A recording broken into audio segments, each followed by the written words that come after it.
La question pour aujourd'hui, qui est Jésus? Il y a beaucoup de façons de répondre à cette question et ces réponses multiples s'enrichissent mutuellement. Mais d'ailleurs, peut-on jamais vraiment savoir si on connaît quelqu'un? Jamais vraiment dire qu'on le connaît bien? Pour Jésus, c'est un peu pareil. Nous allons voir successivement 4 portraits de Jésus. Le premier, c'est ce que l'on sait objectivement de cet homme qui a vécu il y a 20 siècles. Le deuxième, c'est le portrait de Jésus que nous présentent les évangiles. Le troisième, c'est le portrait que l'Église a fait de Jésus pendant 20 siècles. Et enfin, le dernier, c'est le Jésus auquel nous croyons.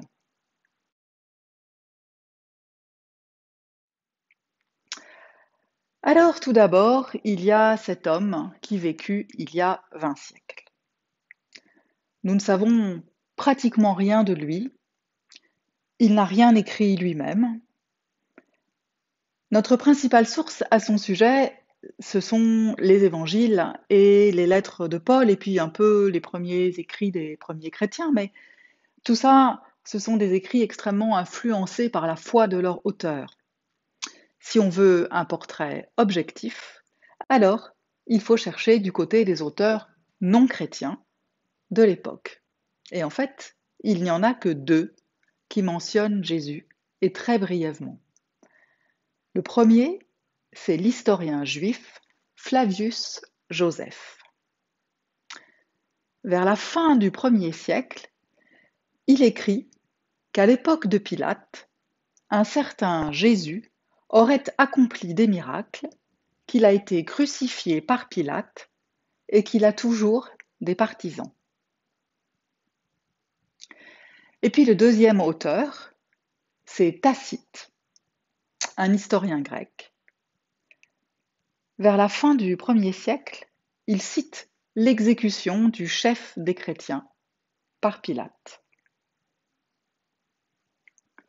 Alors de nos jours, les historiens s'accordent pour dater la naissance de Jésus vers l'an -4, au moment de la mort d'Hérode le Grand, et pour dater sa crucifixion environ vers l'année 33, sous Ponce Pilate. Hérode et Ponce Pilate sont des personnages qui ont bien existé et qui sont tout à fait connus des historiens. Plus personne de nos jours ne remet en cause l'existence, il y a 20 siècles, d'un homme qui s'appelait Jésus. Mais par contre, dire qu'il est le Fils de Dieu, ou que ce qu'il dit et qu'il fait vient de Dieu, ça, c'est une histoire de foi, pas un fait avéré. Voyons maintenant le deuxième portrait de Jésus, celui des évangiles. Que disent les évangiles à propos de Jésus? Une des difficultés, c'est que chacun des 4 évangiles nous présente un Jésus avec des qualités et des caractéristiques un peu différentes. Finalement, cela enrichit notre approche de Jésus, mais cela la rend aussi plus complexe. En tout cas, ce qu'on peut dire, c'est que les évangiles disent que Jésus fait des guérisons. Mais dans l'Antiquité, tous les sages, les philosophes, les rois eux-mêmes sont des guérisseurs. Dans les évangiles, on parle souvent de Jésus comme le Fils de Dieu. Mais là aussi, en ce temps-là, il est assez courant d'employer cette expression Fils de Dieu. Elle qualifie en fait un personnage qui vit dans une grande relation, très proche de Dieu, dans une grande relation de prière. Alors, les évangiles disent aussi que Jésus est un enseignant, mais un enseignant un peu spécial. Il vient proposer une nouvelle interprétation pour retrouver le sens profond de la loi de Moïse. Il n'appartient à aucune école théologique, il est indépendant. En fait, On pourrait dire qu'il est une sorte de réformateur du judaïsme de l'époque. Et puis à la lecture des évangiles, nous pouvons quand même dire que Jésus est proche des plus petits et qu'il fréquente des gens de mauvaise vie et de mauvaise réputation.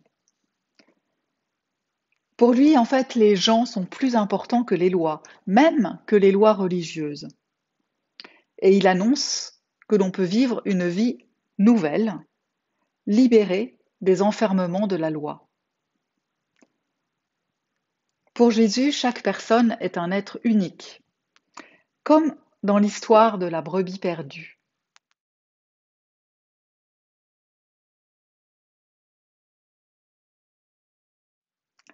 Et puis, on a toujours une deuxième chance, comme dans la parabole du fils prodigue.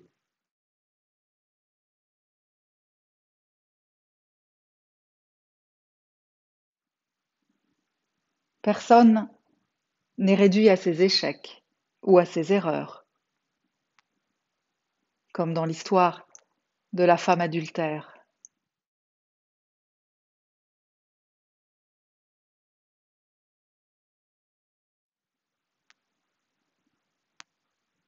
Tous les êtres humains sont égaux et libres, y compris les femmes. Jésus, par exemple, refuse la répudiation parce qu'elle ne fonctionne que dans un sens. Il n'y a que le mari qui peut répudier sa femme. Enfin, la non-violence est une vertu capitale pour Jésus. Il n'y a qu'à voir son comportement lors de son arrestation.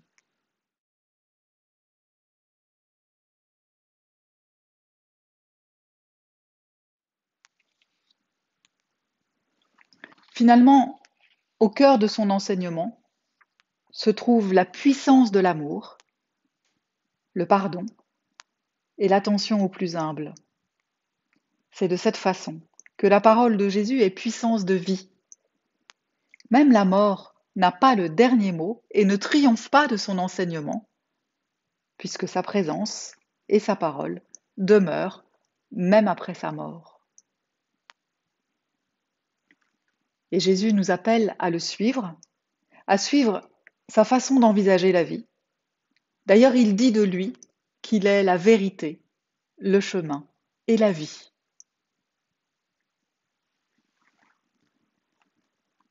Et nous passons au troisième portrait, le Jésus de l'Église. Ça, c'est tout le discours que l'Église a construit sur Jésus. Figurez-vous que la première représentation connue de Jésus se trouve à Rome, dans la catacombe Sainte-Priscille. Elle date du début du IIe siècle. Il s'agit d'un jeune homme très simple, vêtu d'un habit court et portant sur ses épaules un agneau. Quelques siècles plus tard, la représentation dominante qui s'impose sur les frontons de nos cathédrales, c'est le Christ comme un juge, trônant en grande toge impériale dans toute sa gloire. Le passage de cette première à cette deuxième représentation du Christ résume bien l'évolution d'un discours sur le Christ. En effet, l'Église va conjuguer les évangiles et les lettres de Paul, tout en s'adaptant au langage et aux grandes questions de chaque temps qu'elle traverse. Très vite, Jésus va devenir le Christ, le Messie, alors même que Jésus lui-même ne voulait pas le plus souvent de ces appellations. Une autre grande période de l'Église, c'est celle où elle va se demander si Jésus est plutôt humain, ou plutôt s'il est Dieu, ou bien les deux en même temps. C'est ce que l'on appelle la question de la double nature du Christ. Ensuite, l'Église débattra de la grande question de la relation entre Dieu, Jésus et l'Esprit Saint. C'est comme ça que l'on arrive au compromis de la Trinité. La Trinité, c'est de dire qu'au sein de la divinité, au sein de Dieu, il y a trois fonctions. La fonction créatrice, et ça c'est Dieu en tant que Père. Il y a la fonction de parole et de salut, qui à un moment donné de l'histoire est présente dans le Christ, le Fils. Et puis il y a la fonction de consolation, de présence et de soutien permanent, et ça, c'est l'Esprit. Ces débats furent souvent très violents. Les évêques ont même parfois eu recours à la force et aux armes. On voit qu'à chaque grande époque de l'humanité correspond un discours sur Jésus. Et avec l'avènement du monde moderne, il faut repenser Jésus parce que les discours précédents ne paraissent parfois plus du tout adaptés. Et nous voici au quatrième portrait, le dernier, le Jésus de la foi. Qu'est-ce que c'est dans tout ça, le Jésus de la foi? Eh bien, c'est celui qui me touche, celui dont la parole peut me bouleverser. Comment ces récits, ces histoires, cet homme sans cesse insaisissable donne du sens à ma vie, mais en même temps comment il me dérange, il me désarçonne, il me remet sans cesse en question et il m'empêche, ça c'est très important, il m'empêche d'accepter des réponses toutes faites. Alors le Jésus de la foi, c'est, je crois, d'abord l'homme qui met en marche, parce que rien ni personne ne peut arrêter sa parole, pas même la mort, pas même la folie meurtrière des hommes. Il nous met en marche pour nous offrir un autre regard possible. C'est cela, en premier lieu, le Jésus de ma foi, celui qui m'ouvre à un autre regard possible, sur moi-même, sur les autres, sur le monde, sur Dieu. Jésus nous donne ensuite le pouvoir de pardonner. Il nous appelle à être des vivants, à avoir le courage d'occuper une place dans le monde, une place responsable vis-à-vis des autres êtres humains. Et puis, un dernier mot pour dire que souvent, on appelle le Christ Seigneur. Ce mot Seigneur appartient d'abord à un vocabulaire royal et impérial qui n'a plus du tout le même enjeu aujourd'hui. Le Christ, on peut dire qu'il est au-delà de tous les empires et les royautés terrestres. Il est au-delà de nos volontés de pouvoir humain. Il est même, en vérité, l'anti-seigneur humain. Il se met au service de tous, en particulier, par exemple, dans l'évangile de Jean, quand il lave les pieds de tous ses disciples avant de leur proposer de faire pareil entre eux. Jésus, c'est un Seigneur qui se met au service de tous afin de nous libérer de notre volonté d'être puissants et d'avoir du pouvoir. Il nous oriente vers une autre logique, celle du service et de l'être. Et il peut tellement nous bouleverser et transformer nos vies que le suivre devient une extraordinaire aventure. Une flamme en moi réchauffe mon cœur.